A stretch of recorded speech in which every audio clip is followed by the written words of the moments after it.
Assalamualaikum warahmatullahi wabarakatuh.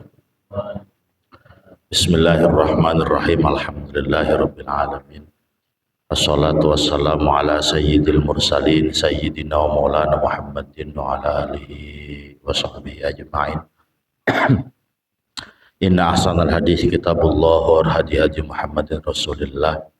Syarrul umuri muhdatsatuha wa kullu muhdatsatin bid'ah wa kullu bid'atin dhalalah. Kullu dhalalatin finnar. Qala Allah Ta'ala fil Qur'anil Karim wa huwa asdaqul qailin. A'udzu billahi minasyaitonir rajim. Falamma balagha ma'ahu as-sa'ya qala ya bunayya inni ara fil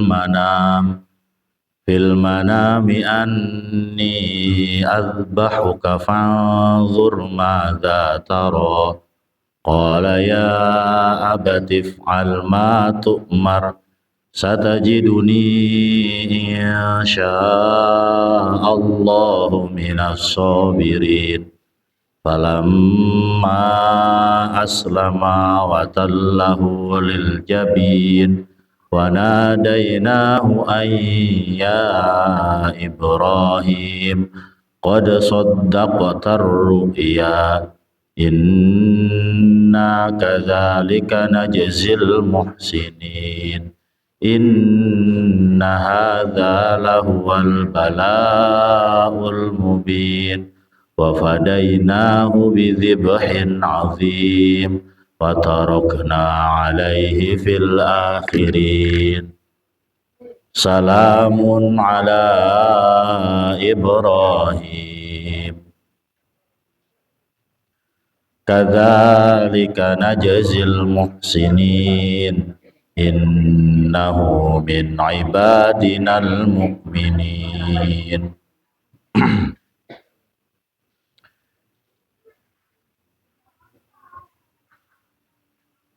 Dua minggu lalu kita sudah membahas, sama-sama kita baca terkait tata cara pelaksanaan kurban atau pelaksanaan udhiyah pada yaumi Idul Adha. Malam hari ini kita akan coba membaca bersama ayat-ayat Al-Quran yang berkaitan dengan sejarah adanya syariat kurban. Kalau kita kenal syariat kurban itu berasal dari Nabiullah Ibrahim dan Nabiullah Ismail alaihi wassalam. Setidaknya dalam Al-Quran sejarah terkait pelaksanaan kurban itu diabadikan dalam Al-Quran surah As-Saffat. Ya. Surah As-Saffat dari ayat 103 dari ayat 102 sampai seterusnya sampai 113 115 ya.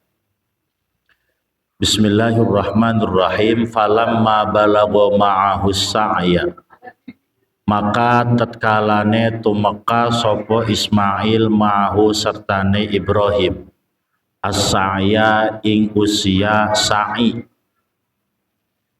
Qala ngendika sapa Ibrahim, ya bunayya, he anak lanang ingsun, ini setuhune ingsun aro ningali ingsun, airo aitu ningali ingsun fil manami ing dalam turu, anni ing setuhune ingsun iku azbahu nyembelih ingsun ka ing sira bunayya. Waru'yal anbiya'i utawi impenane piro-piro nabi hakun iku hak. Wa af'aluhum lan pegaweane para nabi iku bi amrillahi ta'ala kelawan sebab perintahe Allah ta'ala. Fanzur maka mikira sira Ismail ma ing madza ing apa taro ningali sapa sira Ismail.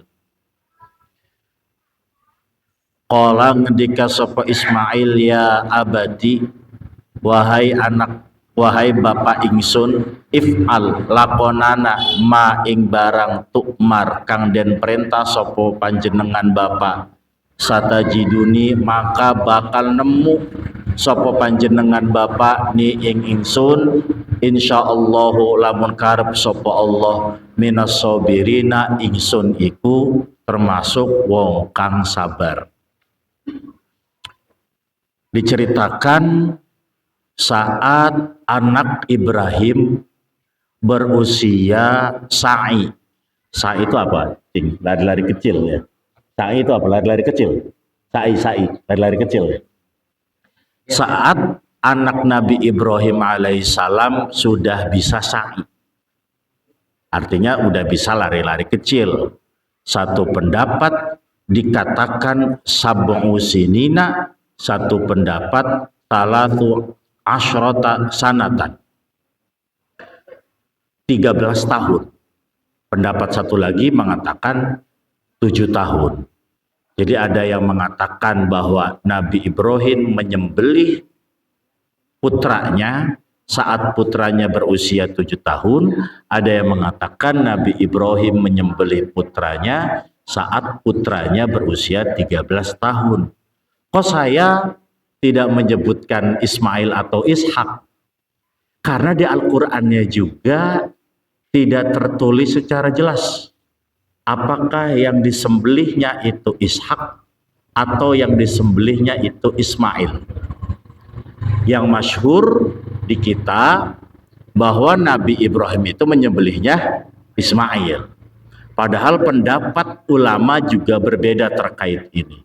Bagi yang berpendapat Nabi Ismail lah yang disembelih, itu berdasarkan hadis Nabi. Nabi pernah berbicara, ana ibnu dzabihaini. Tuh, Nabi pernah ngomong, Nabi Muhammad pernah ngomong, ana ibnu dzabihaini. Saya itu adalah anak dari orang yang disembelih, 2 orang yang disembelih. Saya adalah keturunan dari 2 orang yang disembelih. Kok 2 orang? Siapa aja? Yang pertama adalah Abdullah. Abdullah itu dalam riwayatnya cing ya. Abdullah itu dalam riwayatnya mau disembelih sama Abdul Muthalib dalam bentuk nazar Abdul Muthalib ketika menggali sumur Zam-Zam. Kata Abdul Muthalib, ya Allah, kalau nih gua ngegali sumur gampang ngegalinya, gua sembelih anak gua. Tuh, dikasih gampang. Dikasih gampang, pas di singkat cerita di apa namanya? Ibaratnya mah dikocok lah. Dikocok siapa nih anaknya nih yang bakal disembelih, apakah Abu Thalib, apakah Abdullah, apakah yang lain. Pas kadingaran yang kena adalah Abdullah, bapaknya Nabi Muhammad. Ya, anak paling ganteng, paling baik. Singkat cerita, udahlah, daripada saya nyembelih anak saya yang bernama Abdullah, saya ganti aja dengan 100 ekor unta untuk mengganti nazar tersebut. Ya, itu. Jadi satu, Nabi Muhammad itu anak dari orang yang disembelih adalah Abdullah. Nah, karena penyebutannya dzabihaini 2, maka para ulama merujuk satu lagi, siapa yang disembelih adalah Ismail. Karena jalur keturunan Nabi ke atas itu ketemunya sama Nabi Ismail. Kalau Nabi Musa itu ketemunya sama Ishak. Nah, gitu ya, yang udah pernah kita pelajari bersama. Lantas, apa pendapat atau alasan orang yang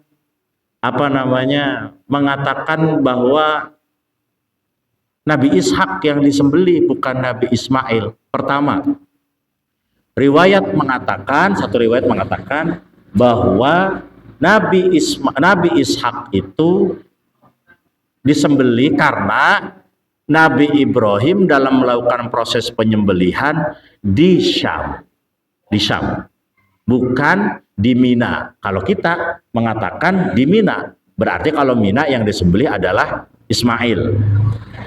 Kalau di Syam berarti yang disembelih adalah Ishak. Kemudian ada ayat yang mengatakan wa basyarnahu bi Ishaq nabiyyam minas solihin. Itu ada cerita tentang Nabi Ibrahim dikasih kabar bahwa dia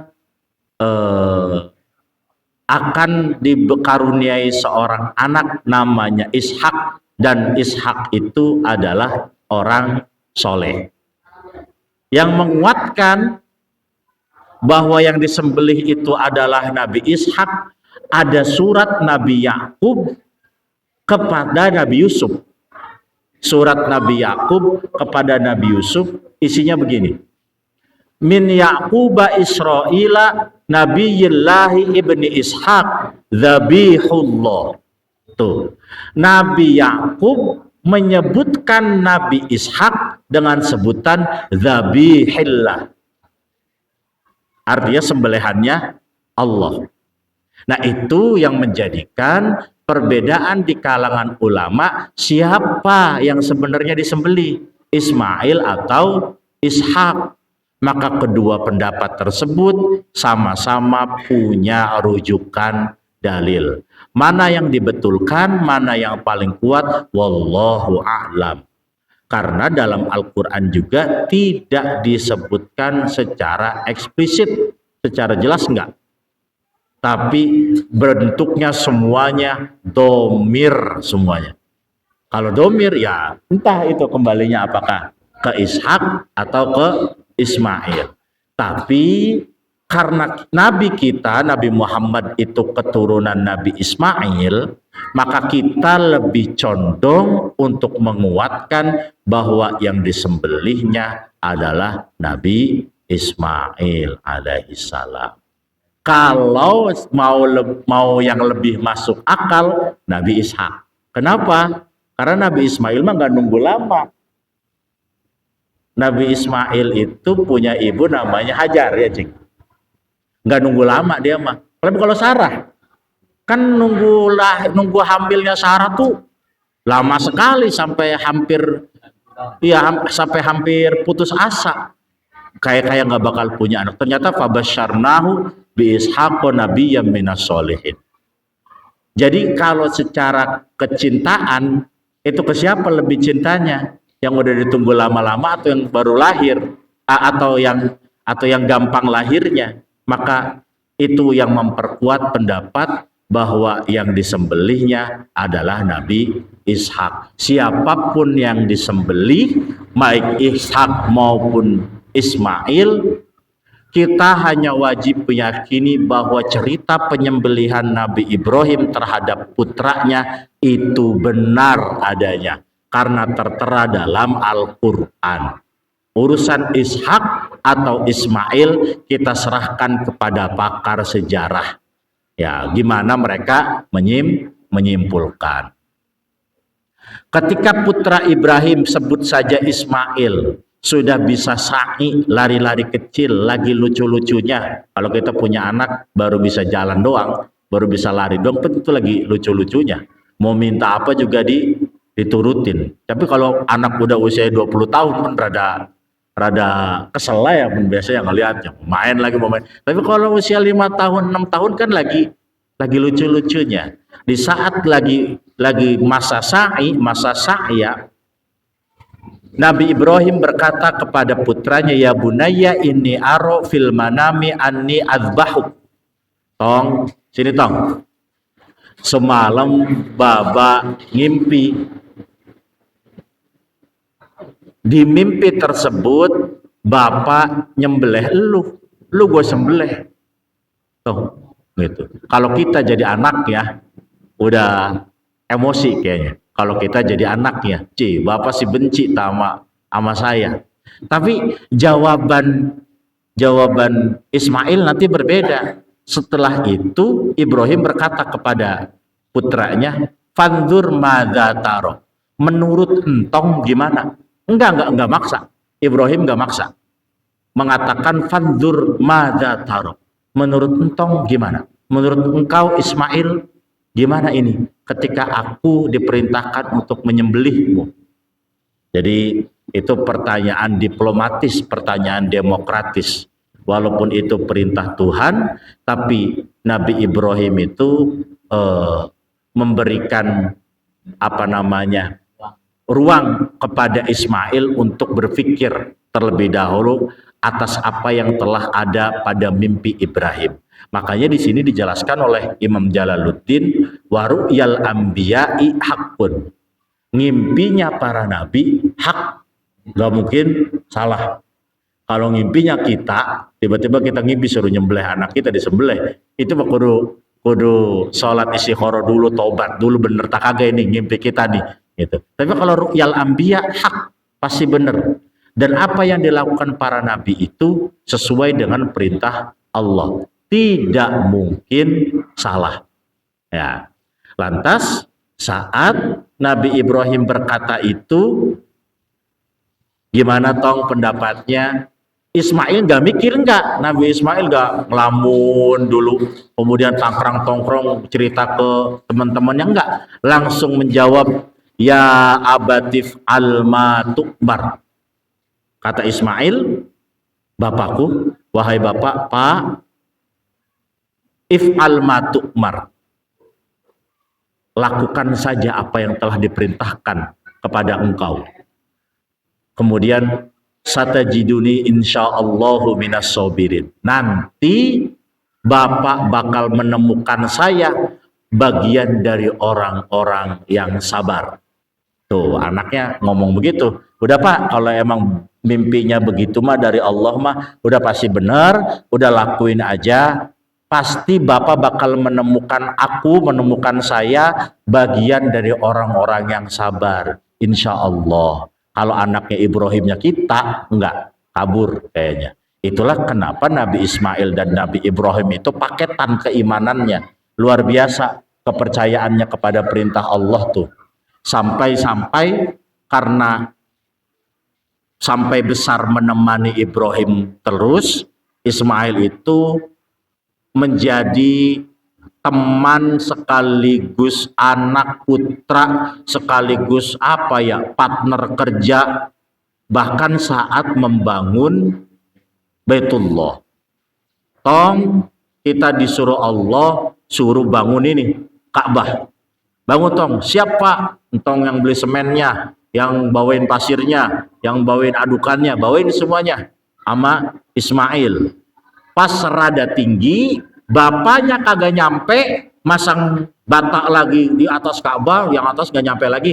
Ismail ngebawain batu. Pak, naik pak, kesini pak, naik pak. Naik batu tersebut sampai Nabi Ibrahim bisa masang bata Ka'bah dengan tinggi, maka dinamakan batunya dengan batu Hijir Ismail. Batu yang dipakai oleh Nabi Ismail untuk membantu ayahnya yang nggak nyampe bikin tembok Ka'bah. Ya kalau sekarang mah pakai tangga. Kalau zaman dulu udah ada tangga, ganti bukan Hijir Ismail, tangga Ismail sononya. Ya, terus dalam proses pembangunannya itu mereka berdua, Nabi Ibrahim dan Nabi Ismail, tidak lepas dari baca Rabbana taqabbal minna innaka antas samiul alim. Dapat satu tembok lagi, Rabbana taqabbal minna innaka antas samiul alim. Rabbana taqabbal minna, terus sampai beres itu Ka'bah, Rabbana taqabbal minnanya nggak habis-habis. Makanya doa itu kemudian kita baca sampai sekarang. Mau doa mau udahan nih, asal udah Rabbana taqabbal minna juga udah mau Rabbana atina nih. Nah itu doa yang dibaca oleh Nabi Ibrahim dan Nabi Ismail saat membangun Ka'bah.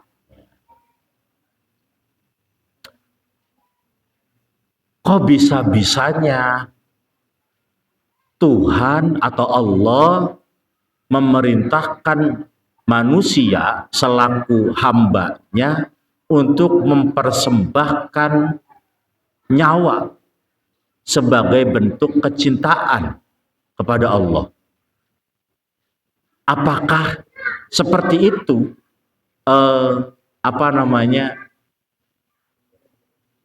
orang-orang yang dianggap mencintai Allah malah disuruh untuk membunuh putranya? maka kita harus belajar sejarah lebih ke belakang terkait kebiasaan orang-orang terdahulu dalam memberikan persembahan untuk Tuhan-Tuhannya atau dewa-dewanya. Pertama kali yang memberikan pengorbanan, ini lagi bicara korban ya, karena itu kan Ismail dikorbankan. Korban dan pengorbanan. Kalau dalam bahasa Indonesia, ngapain Pak? Saya mau korban. Nah, kalau dalam bahasa Indonesia, korban itu adalah hal negatif yang kita terima akibat ulah orang lain. Korban tuh. Nah, Bang Amok, kenapa? Ini tadi habis jadi korban pencurian. Itu kan hal negatif dari ulah orang lain. Beda dengan pengorbanan. Kalau pengorbanan itu hal yang kita lakukan sebagai wujud cinta kita kepada orang yang kita cintai. Makanya beda korban, beda pengorbanan. Nah, dalam sejarah manusia, yang pertama kali berkurban untuk Tuhannya adalah Habil dan Qabil. Habil berkurban tumbuh-tumbuhan, Qabil berkurban hewan ternak.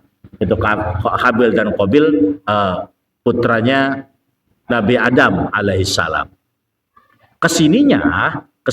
Makin kesininya, orang-orang suku di Meksiko pada zaman dulu itu punya dewa namanya dewa matahari.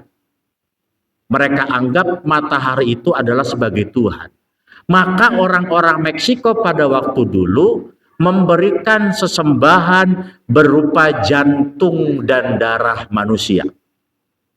Orang Meksiko memberikan sesembahan untuk Tuhannya, apa tadi? Jantung dan darah manusia. Ada lagi, orang Viking di Skandinavia punya dewa perang namanya Dewa Odin. Punya Tuhan juga tuh, Dewa Odin itu namanya. Mereka anggap Dewa Odin itu adalah Tuhan penyelamat perang. Bagaimana mereka melakukan penyembahan terhadap Dewa Odin?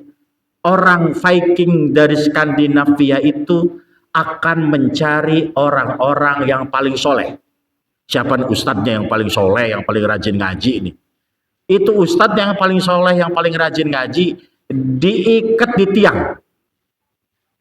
tiang, ditombak, dilemping sama orang-orang Viking. Tuh, temparin. Itu sebagai wujud sesembahan mereka kepada Tuhan mereka. Ada lagi, orang Mesir memberikan sesembahan untuk Tuhannya dengan cara mencari perempuan yang paling cantik, kemudian dihanyutkan di Sungai Nil. Siapa yang paling cantik nih? Wah, itu yang paling cantik. Kita hanyutkan di Sungai Nil sebagai wujud kurban kita kepada Sang Pencipta. Itu kalau orang Mesir. Ada orang Irak. Orang Kan'an itu bayi yang diberikan kepada Tuhannya untuk disembahkan. Ada lagi orang Mesopotamia, orang Irak, orang Suriah, daerah situ, itu mereka juga memberikan sesembahan anak sulung, anak pertama. Pokoknya anak pertama itu dijadikan tumbal, bahasa Indonesia tumbal, dijadikan untuk sesembahan bagi Tuhan. Karena banyaknya beredar orang-orang beragama, orang-orang punya keyakinan, punya kepercayaan, mempersembahkan nyawa manusia untuk Tuhannya, maka orang-orang cerdas pada waktu itu berpikir begini, nyawa manusia terlalu mahal untuk dijadikan sesembahan Tuhan. Tuh, orang-orang cerdas.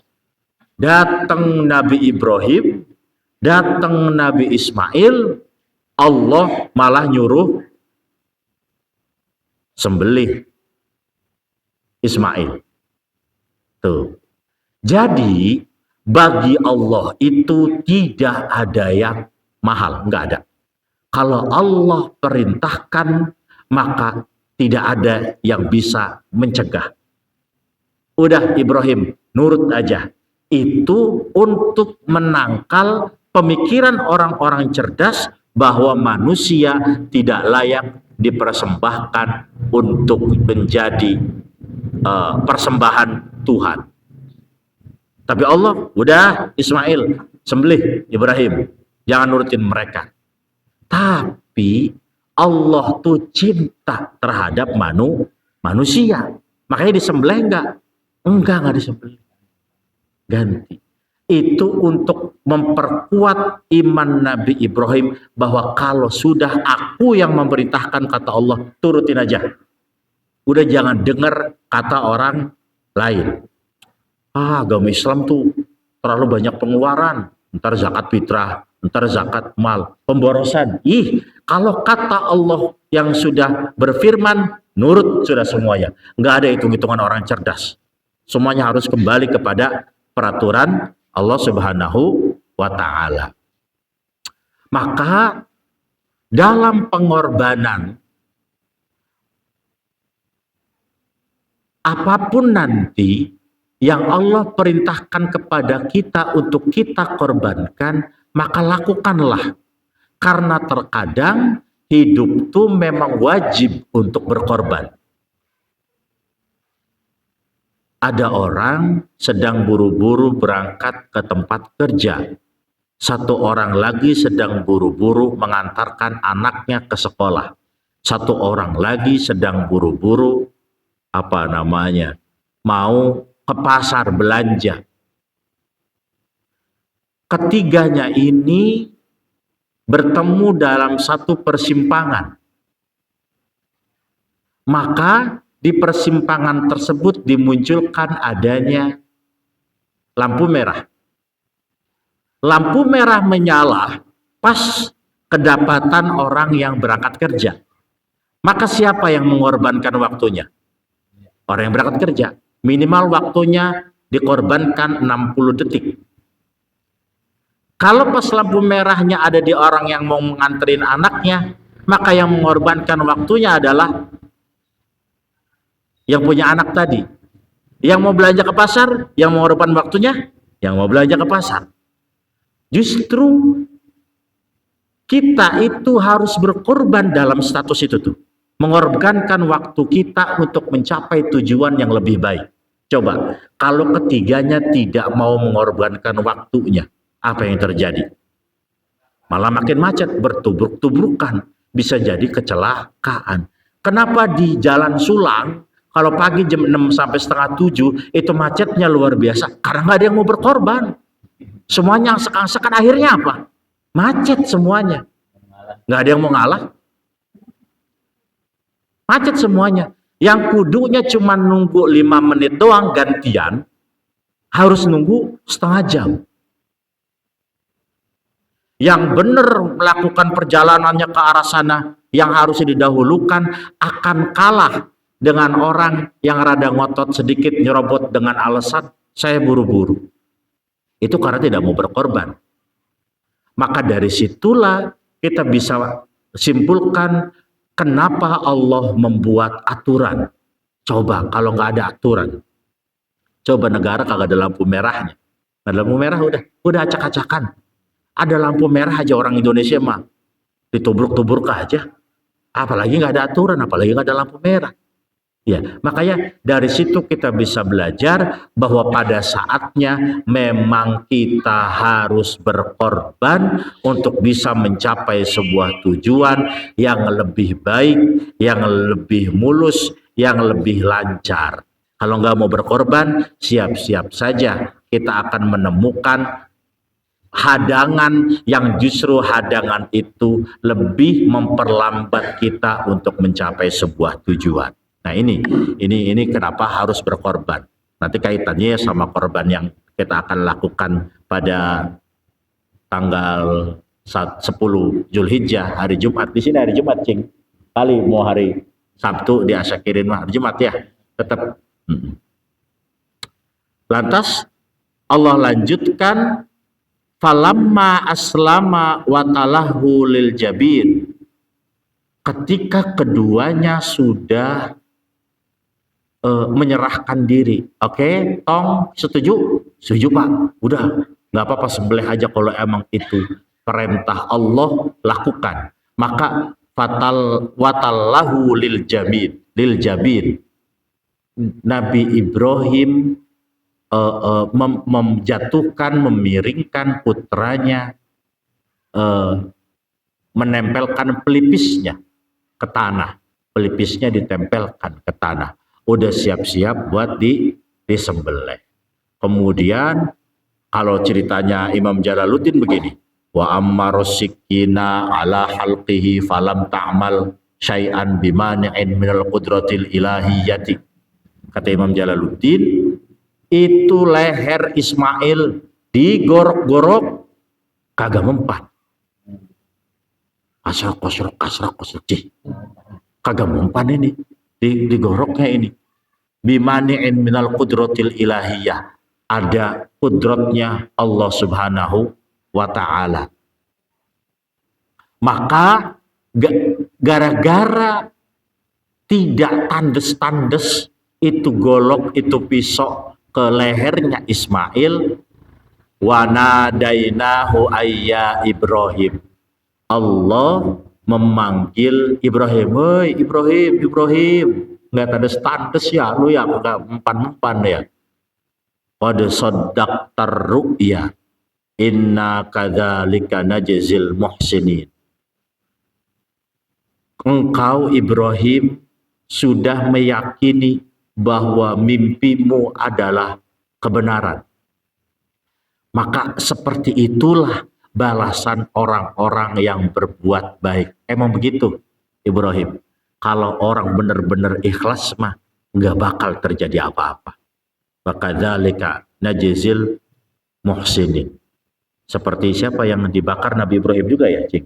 Yang dibakar api, nggak tandas. Itu orang-orang udah benar-benar ikhlas, udah benar-benar muhsinin mah nggak bakal kejadian apa-apa. Udah enak-enak aja. Ya, makanya sebagian ahli hikmah ini ngewiridin ayat ini buat kebal bacok. Buat kebal bacok. Apa? Falamma aslama wa tallahu lil jabin wa nadainahu ayya Ibrahim qad saddaqtar ru'ya inna kadzalika najzil muhsinin. Coba Bang Amok besok diwiridin. Bener tak kagak ini kagak tandes di sebelah. Menyobanya takut. Ya. Cuman kalau mau coba tanda tangan dulu di atas materai, ya. Kalau kegorok berarti kagak jadi, gitu ya. Terkadang kita tuh aneh ya. Para ahli-ahli hikmah kita tuh mencocokologi ayat tuh dengan sebuah kesaktian. Aneh sebenarnya, harusnya jangan seperti itu tuh. Memang ayat Al-Quran itu bisa menjadi obat juga, bisa menjadi tameng, betul memang, tapi jangan kemudian mempopulerkan ini sebagai sebuah wiridan untuk kedikjayaan, kesaktian. Takutnya begini dong, takutnya pas disembelih trek lehernya putus. Ayat Al-Quran bohong berarti tuh. Iya, takutnya jadi merendahkan ayat Al-Quran. Nah itu yang jangan sampai terjadi. Atas Allah lanjutkan, inna hadza lahuwal bala'ul mubin. Ibrahim, ini itu adalah cobaan yang nyata. Itu baru cobaan namanya tuh. Kalau suruh mengorbankan sesuatu yang paling kita cintai, itu namanya cobaan, baru benar-benar cobaan gitu. Ya. Kita dicoba apa sih sama Allah selama ini yang paling parah? Gaji telat. gaji akhir bulan udah habis, kagak ada apa-apanya sama cobaan yang Allah kasih kepada Nabi Ibrahim, gak ada apa-apanya.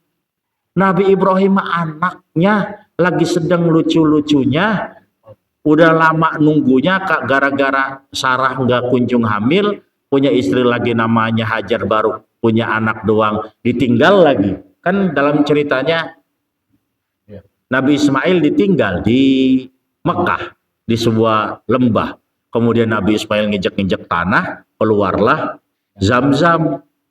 Keluarlah Zam-Zam, balik lagi nengokin Ismail, Ismailnya udah rada gede. Udah rada gede baru juga ketemu, suruh potong, suruh sembelih. Atau kagak kira-kira namanya itu mah cobaan. Ya, kalau kita kayaknya jauh, kayak jauh kayaknya. Mau jadi Ibrahimnya kek, mau jadi Ismailnya kek, kayak nggak bakal nerima. Ya. Makanya Nabi Ibrahim itu dikenal dengan sebutan apa? Khalilullah. Ya. Nabi Ibrahim dikenal dengan sebutan Khalilullah. Pantaslah Nabi Ibrahim dikatakan sebagai Abul Anbiya, Abal Anbiya, bapaknya para nabi. Nah, konon Nabi Ibrahim itu adalah nabi yang paling mirip dengan nabi kita Muhammad Shallallahu Alaihi Wasallam. Konon yang paling mirip dengan Nabi Muhammad siapa? Konon adalah Nabi Ibrahim alaihissalam. Jadi Nabi Muhammad SAW itu miripnya dengan siapa? Miripnya dengan Nabi Ibrahim. Dedegnya, rambutnya, mukanya, cara jalannya, cara ngomongnya, cara sabarnya. Tuh, sabarnya Nabi Muhammad ya hampir sama dengan sabarnya Nabi Ibrahim. Kan Nabi Muhammad nggak ada yang dibunuh anaknya. Nabi Muhammad nggak ada yang dibunuh anaknya. Justru anak Nabi Muhammad kebanyakan meninggal dunia. Yang tersisa hanya Fatimah sama yang menikah dengan Utsman ya. Makanya Utsman ya Ruqayyah dan siapa Ummi Kulthum. Dijuluki Zunnurain. Meninggal dunia juga. Nggak sempat punya keturunan. Yang tersisa hanya Fatimah. Ya. Anak laki-lakinya wafat, Ibrahim meninggal juga.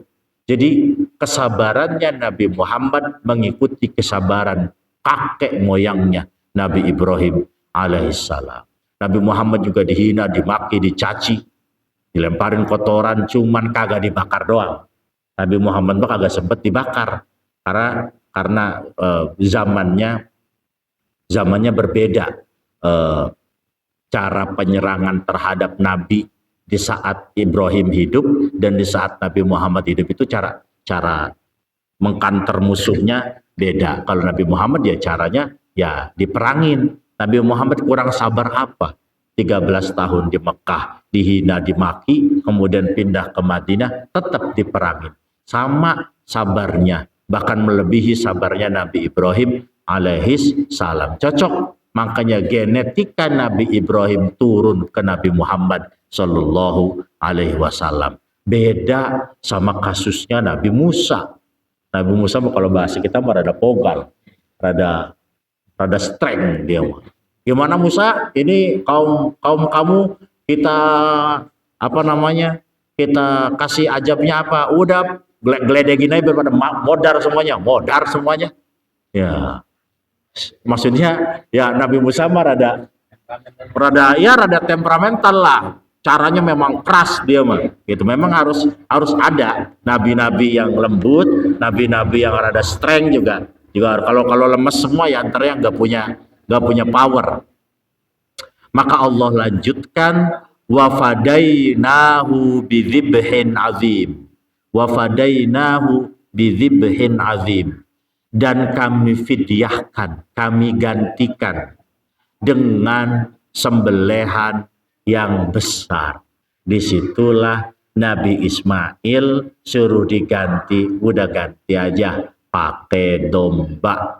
Ganti aja Ibrahim, anaknya ganti pakai domba. Tuh, digantilah pakai domba bidzibhin azim. Di sini mah nggak disebutkan domba jenis apa, hanya disebutkan dzibhin saja, sesembelihan.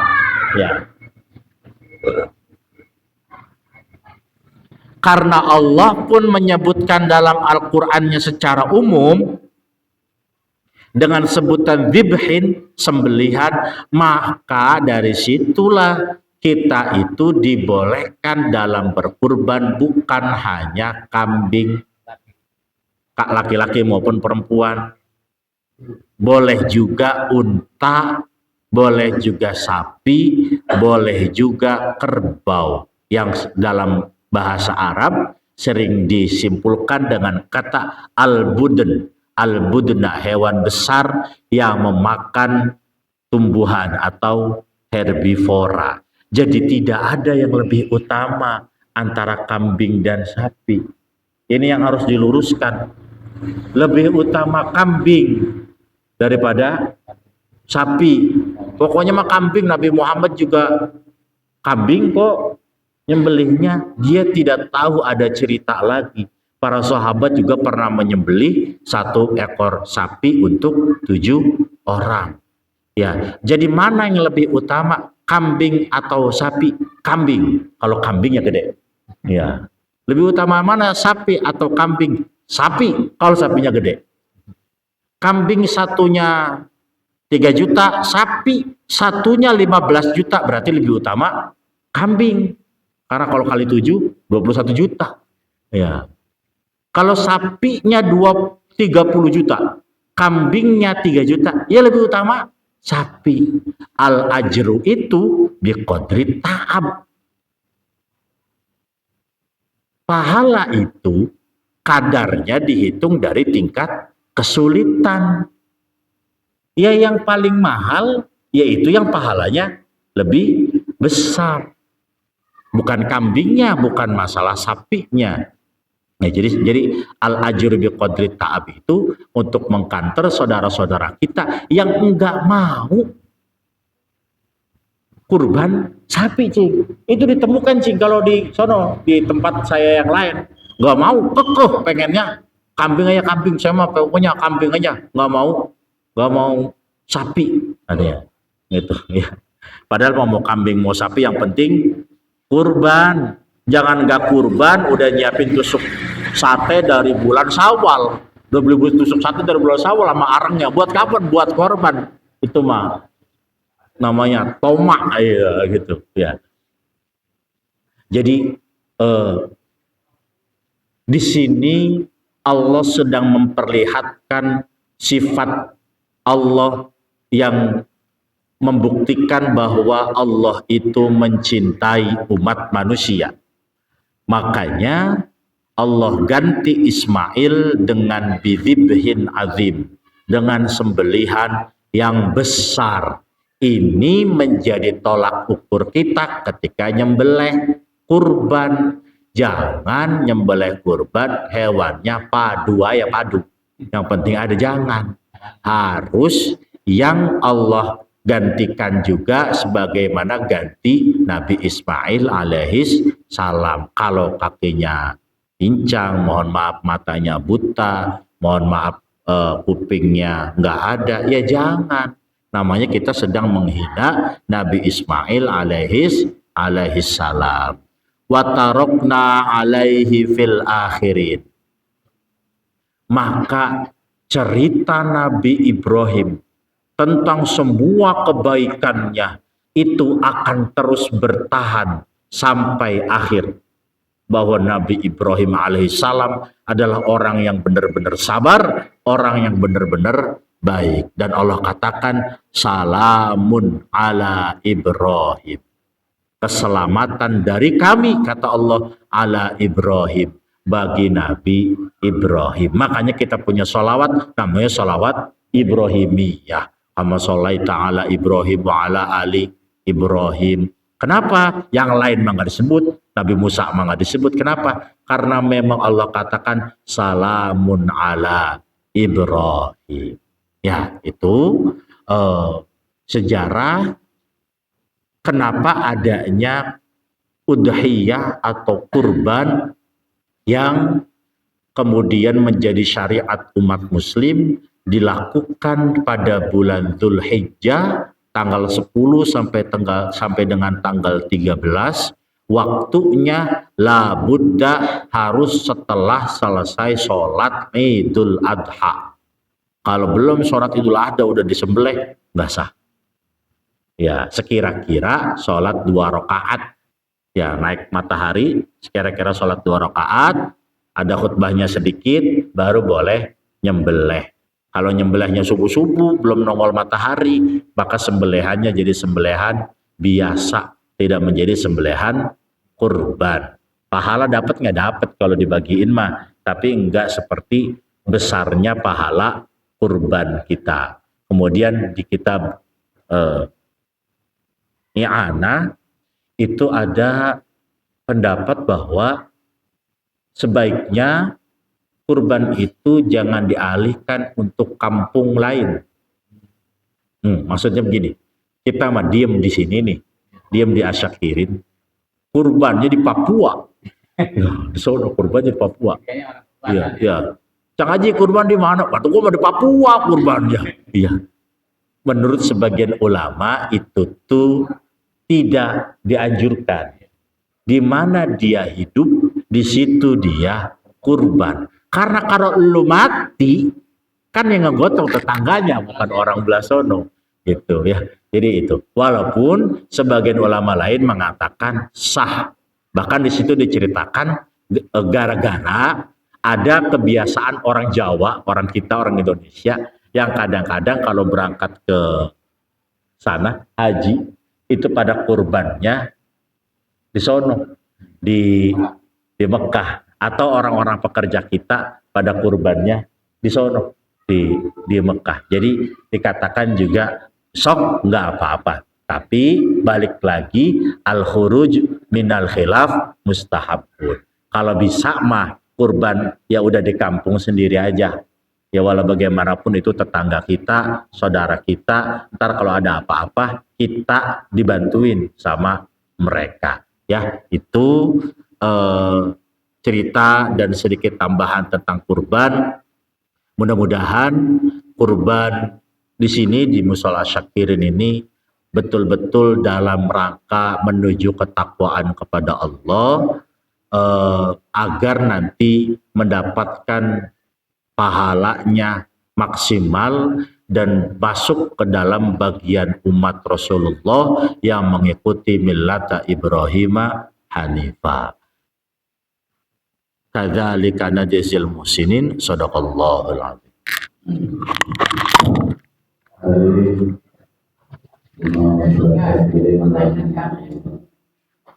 Demikian tadi